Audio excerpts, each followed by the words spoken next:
Everyone, welcome to my channel PG के knowledge. आप सभी का स्वागत है अपनी यूट्यूब में। तो जैसे कि आप सभी लोग देख सकते हो, हमारे सामने कुछ क्वेश्चन है जिसे हम आज करने वाले हैं। तो भारतीय संविधान के क्वेश्चन है, तो चलिए देख लेते हैं। तो भारत के नियंत्रक एवं महालेखा परीक्षक द्वारा प्रस्तुत प्रतिवेदन के आधार पर कौन समिति कार्य करती है? तो लोक लेखा समिति या विशेषाधिकार समिति या प्रकलन समिति या सरकारी उपक्रम समिति। तो इसका सही आंसर कौन सा हो जाएगा? तो इसका सही आंसर ए है, जो कि लोक लेखा समिति कार्य करती है। इसका ए ऑप्शन एकदम राइट है। नेक्स्ट क्वेश्चन है, लोकसभा अध्यक्ष किस समिति का पदेन अध्यक्ष होता है? तो विशेषाधिकार समिति, नियमित समिति, इनमें से कोई नहीं, या प्राक्कलन समिति। तो इसका कौन सा आंसर सही हो जाएगा? ऑप्शन है बी, नियमित समिति हो जाएगा। क्या है? तो नियमित समिति। इसका सही ऑप्शन बी है। संसद की कितने प्रकार की समितियां होती हैं? तो संसद की कितने प्रकार की समितियां हैं?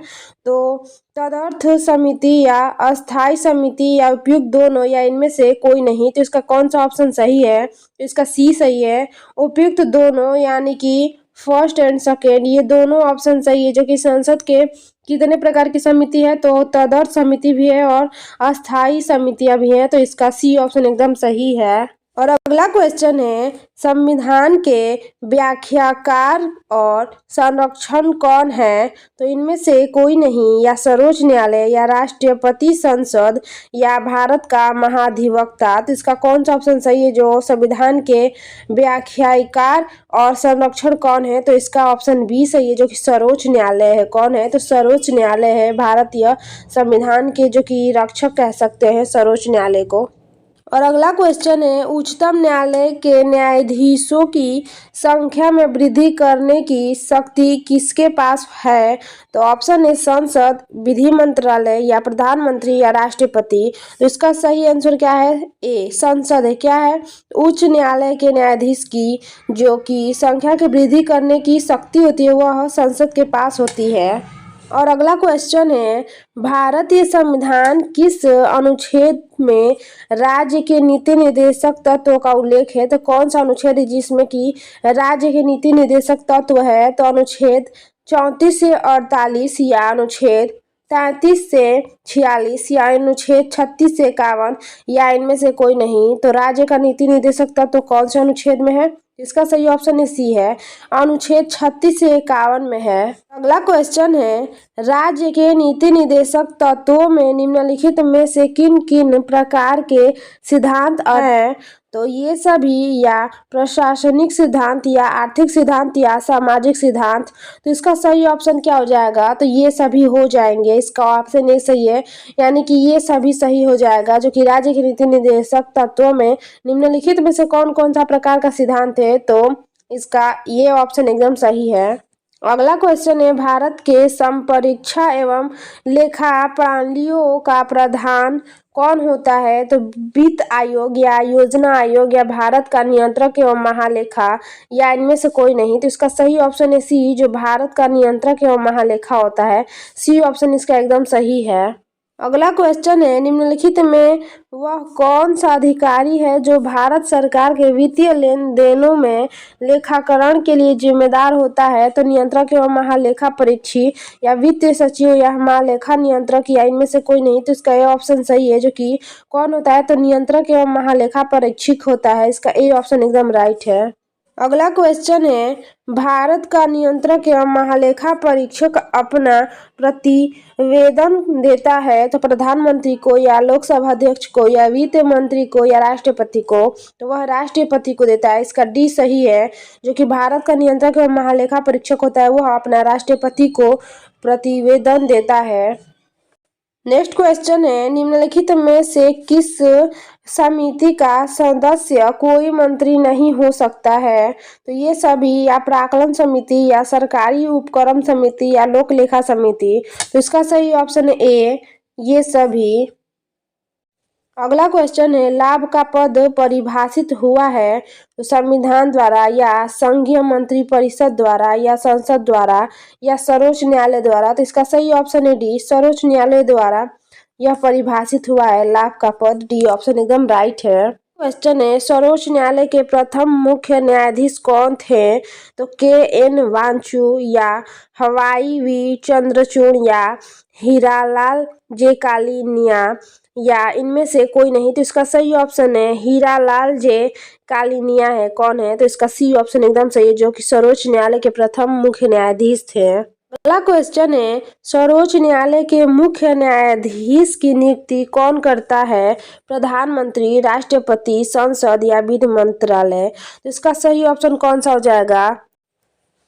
इसका सही ऑप्शन है बी, राष्ट्रपति। कौन है? तो राष्ट्रपति है। इसका सही ऑप्शन बी हो जाएगा। क्वेश्चन है, राष्ट्रपति सर्वोच्च न्यायालय के अन्य न्यायाधीशों की नियुक्ति में किससे परामर्श करते हैं? तो सर्वोच्च न्यायालय के मुख्य न्यायाधीशों से या भारत में महान्यायवादी से या उच्च न्यायालय के मुख्य न्यायाधीशों से या भारत के वित्त मंत्री से। तो इसका सही ऑप्शन है ए, जो कि सर्वोच्च न्यायालय के मुख्य न्यायाधीशों से। ए ऑप्शन एकदम सही है। क्वेश्चन है, भारत के नियंत्रक एवं महालेखा परीक्षक का कार्यालय है? तो 6 वर्ष की आयु तक, 6 वर्ष या 6 वर्ष या 65 वर्ष की आयु तक जो भी पहले पूर्ण हो या इनमें से कोई नहीं। तो इसका सही ऑप्शन है सी, जो कि 6 वर्ष या 65 वर्ष की आयु तक जो भी पहले पूर्ण हो। तो इसका सी ऑप्शन एकदम सही है। क्वेश्चन है, नियंत्रक एवं महालेखा परीक्षक की नियुक्ति राष्ट्रपति के द्वारा की जाती है, अपने पद से उसे हटाया जा सकता है तो संसद के दोनों सदनों के संबंधों पर या सर्वोच्च न्यायालय द्वारा या राष्ट्रपति द्वारा, इनमें से कोई नहीं। तो इसका सही ऑप्शन है ए, जो कि संसद के दोनों सदनों के संबंधों पर। इसका ए ऑप्शन एकदम राइट है। भारत में नई संसदीय समिति प्रणाली की शुरुआत कब हुई? तो 1994 ईस्वी में, 1991 में या 1987 में या 1984 में। तो इसका सही ऑप्शन है बी, 1991 में शुरू हुई। जो संसदीय समिति प्रणाली स्टार्ट हुई थी भारत में, वह 1991 में हुई थी। निम्नलिखित में कौन अस्थायी समिति है? तो नियमित समिति या लोक लेखा समिति या प्राक्कलन समिति या ये सभी। तो इसका कौन सा ऑप्शन सही है, जो कि कौन सी अस्थायी समिति है? तो ये सभी, यानी कि ये सभी अस्थायी समिति है। नियमित समिति, लोक लेखा समिति और प्राक्कलन समिति, ये सभी अस्थायी समितियां हैं। विधेयकों पर प्रवर समितियों में सदस्यों की अधिकतम संख्या कितनी तक हो सकती है? तो 30, 15, 20, कोई नहीं। तो इसका कौन सा ऑप्शन सही है? कोई निश्चित नहीं है। जो कि विधेयकों पर जो प्रवर समितियों में सदस्यों की अधिकतम संख्या होती है ना, वह निश्चित नहीं होती है। क्वेश्चन है, भारत की नागरिकता निम्नलिखित में से किस प्रकार जो कि प्राप्त की जा सकती है? तो वंशानुक्रम से या देशीयकरण से या जन्म से या ये सभी। तो इसका सही ऑप्शन है ये सभी। इन सभी नियमों से जो कि नागरिकता प्राप्त किया जा सकता है भारत का। संविधान के किस अनुच्छेद में धन विधेयक की परिभाषा दी गई है? तो अनुच्छेद 109 में, अनुच्छेद 110 में, अनुच्छेद 103 में या अनुच्छेद 124 में। तो इसका ऑप्शन सही है बी, अनुच्छेद 110 में, अनुच्छेद में जो कि धन विधेयकों की परिभाषा दिया गया है। इसका बी ऑप्शन एकदम सही है। प्रारूप समिति के समक्ष प्रस्तावना का प्रस्ताव किसने रखा? तो महात्मा गांधी ने, डॉक्टर बी.आर. अम्बेडकर या जवाहरलाल नेहरू या इनमें से कोई नहीं। तो सी ऑप्शन सही है, जवाहरलाल नेहरू ने यह प्रस्ताव रखा था। सी ऑप्शन एकदम राइट है। भारत के नागरिकों को कितने प्रकार की नागरिकता प्राप्त है? तो 3, 1, 4, 2। तो इसका ऑप्शन सही है एक। क्या है कि भारत में नागरिकता जो होती है एक ही होती है। अमेरिका में 2 नागरिकता होती है, तो भारत में क्या होती है? एक ही नागरिकता प्राप्त है। भारत के संविधान में अंतर्राष्ट्रीय सुरक्षा को प्रोत्साहन देना सन्निहित है। तो राज्य के नीति निर्देशक तत्व में या नवम अनुसूची में या मौलिक कर्तव्य में या इनमें से कोई नहीं। तो इसका ऑप्शन सही है ए, जो कि राज्य के नीति निर्देशक तत्व में यह प्रोत्साहन है। तो इसका ए ऑप्शन एकदम राइट है। सो फ्रेंड, हम आज के क्वेश्चन को केवल 25 ही रखते हैं। तो आज के लिए इतना ही। और आप सभी लोगों को वीडियो कैसा लगा कमेंट में बताना जरूर। और क्वेश्चन अच्छे लगे हो, क्वेश्चन से आपको कुछ सीखने को मिलता है, तो प्लीज़ हमारे चैनल को लाइक शेयर सब्सक्राइब कर लीजिए और बेल आइकन को भी प्रेस कर लीजिए। तो चलिए आज के लिए इतना ही। Thank you so much. जय हिंद, जय भारत।